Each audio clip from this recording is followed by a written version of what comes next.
Oh, yes. Welcome to Zone Up. Episode 4. Let's do this thing. We'll do episode 4, then we'll have a little summary. Well, we left off with fear. We were managing our fears, so let's assume we befriended our fears. All those nasty little things are now our friends. Our fears become our energy. Sweet! So what are we going to do then? We got to master our mind, okay?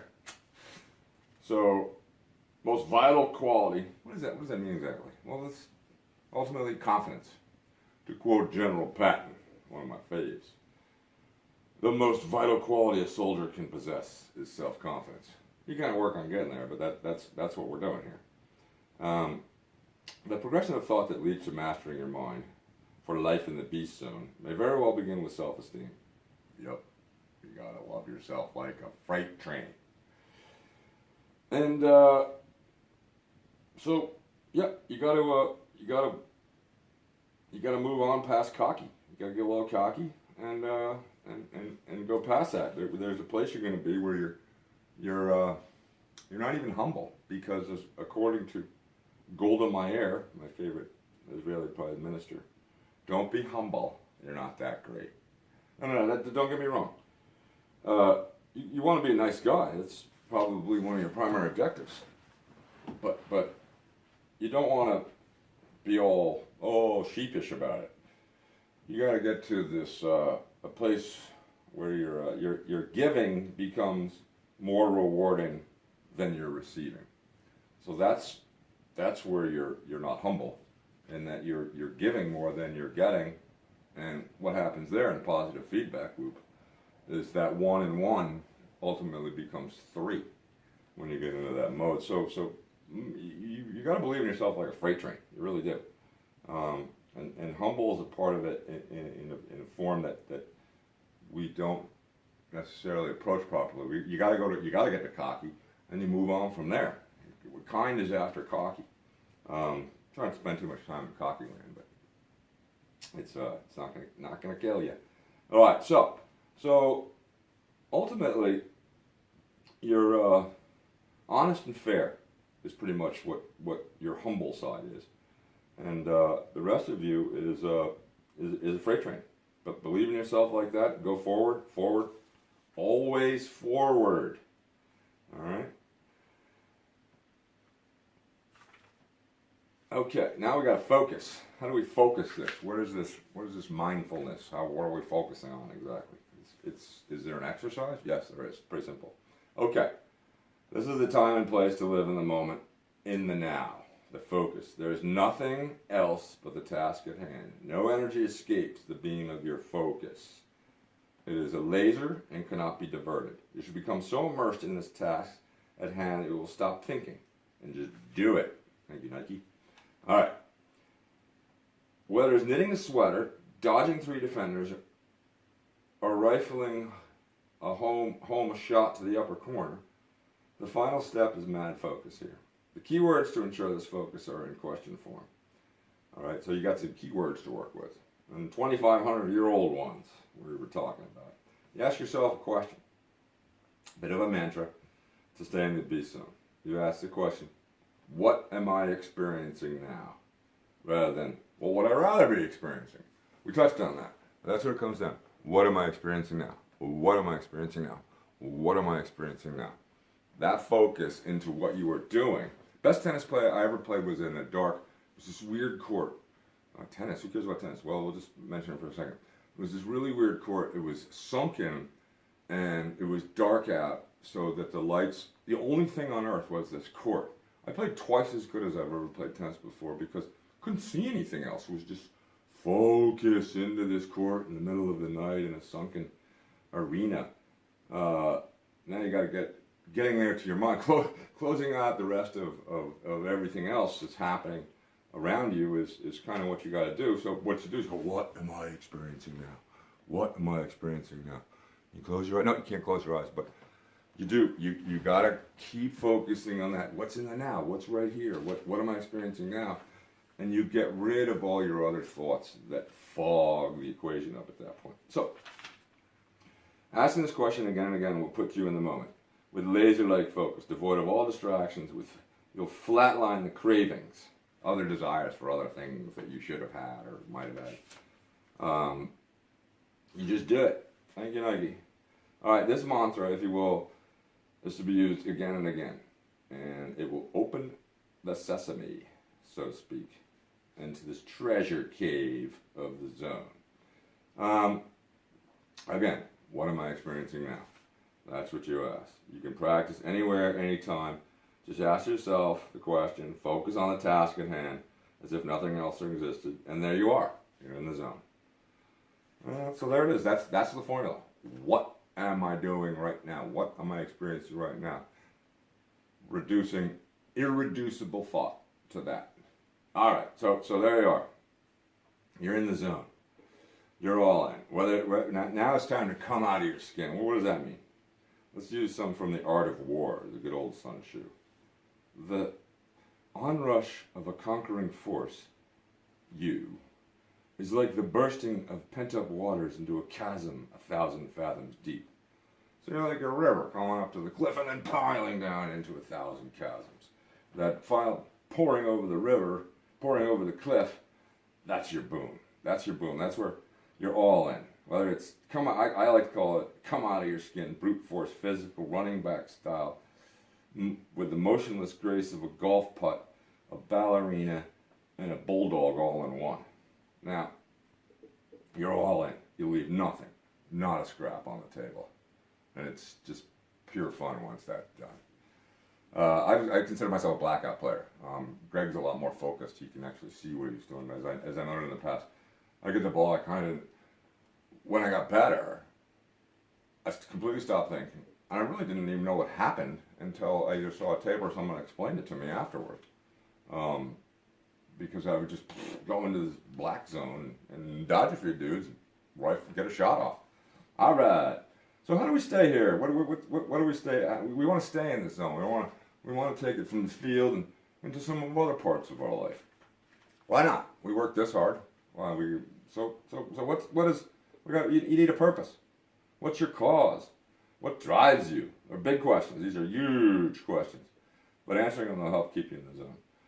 Simply giving yourself to a larger cause. We talked about that. 1 plus 1 in a team format equals 3. So you give yourself to a larger cause. It's nice. The team. Simple. You have a righteous cause, your team's success. And that will make you larger than yourself. And I like being larger than myself.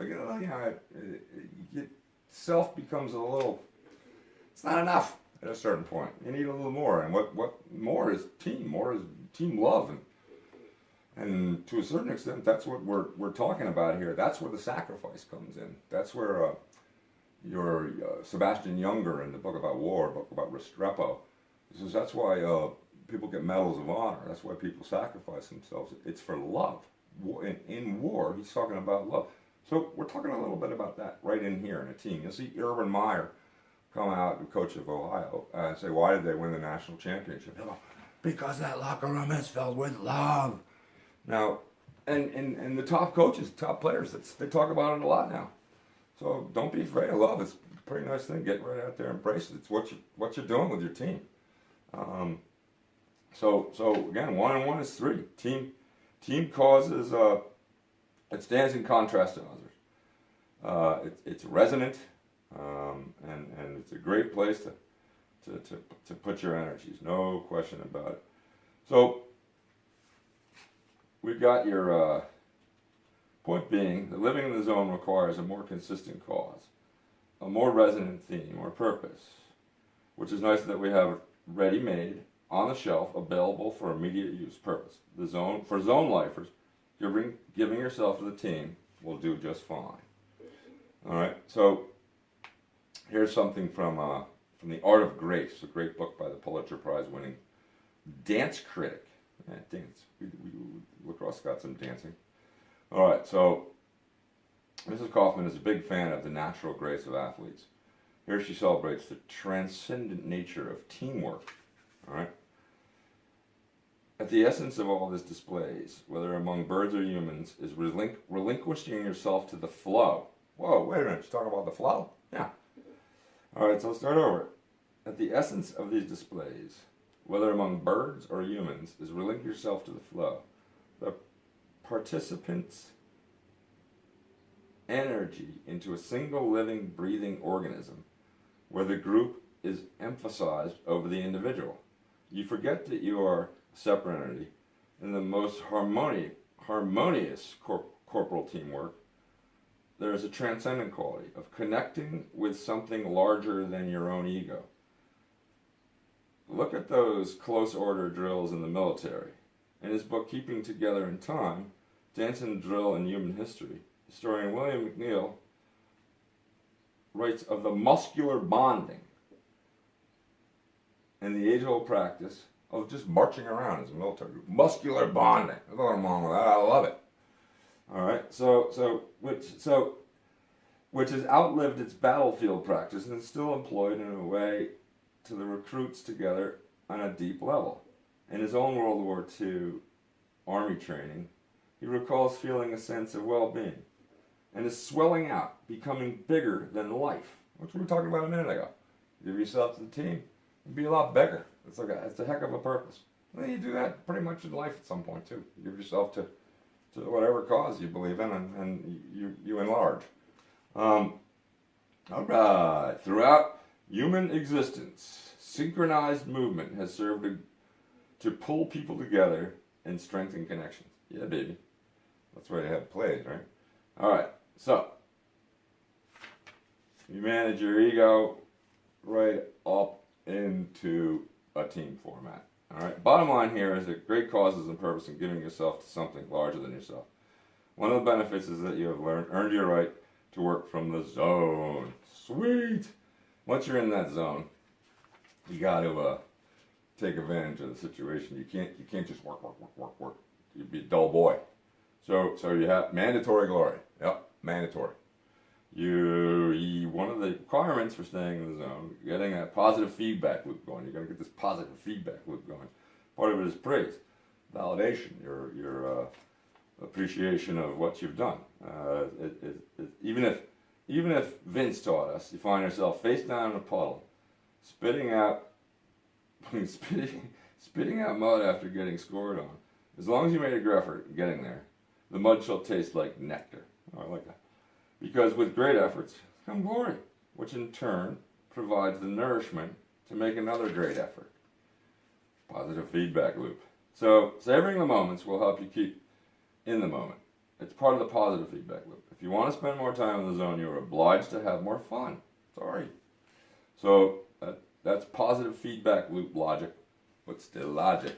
All right. So, and then living for praise. This is something Greg and I love to do. I need my praise by noon every day. I need a fairly a compact little piece of it. It can come from a little old lady at the door.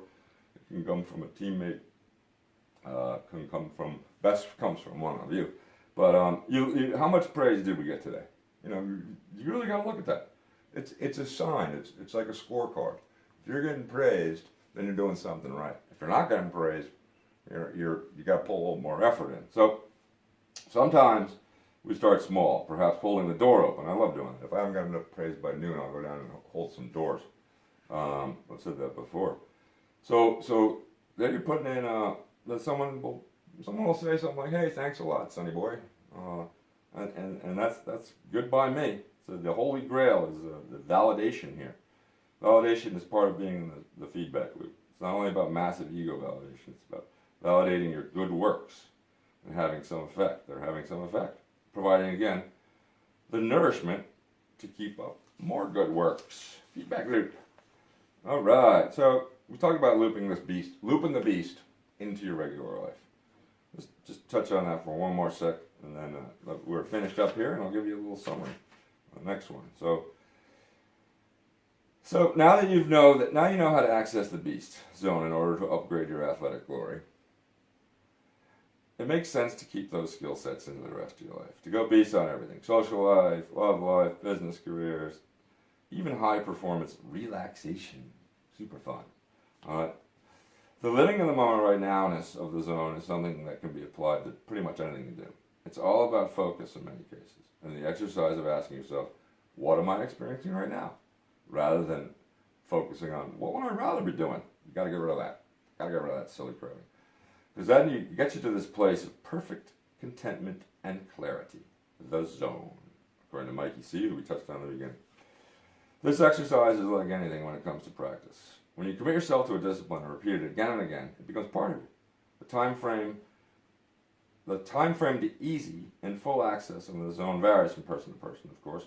But one thing is for sure, practice will be the path that gets you there and keeps you there longer. So ramp it up, get zone up, enjoy. Next up, summary.